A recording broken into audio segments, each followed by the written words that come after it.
Nang to ginagawa ko para kay tatay.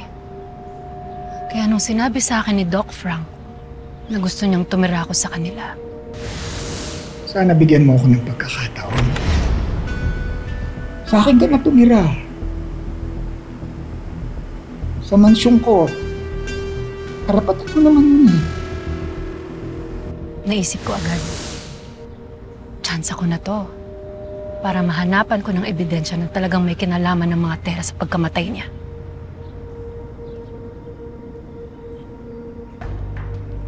Hindi porke kadugo, pamilya na agad.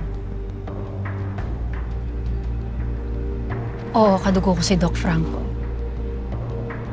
Pero kung may kasalanan sila, kailangan pagbayaran nila. Di ko alam kung maniniwala ako sa sinasabi mo, Inate. Pero parang hindi. Ang alam ko lang ngayon na Mira, kailangan kong patunayan na pwede nila akong pagkatiwalaan. Kailangan makita rin nila na hindi kita kinakampihan.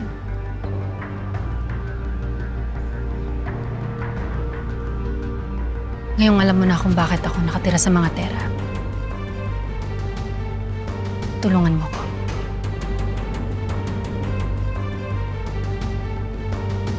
Alam mo ang cellphone number ko, di ba?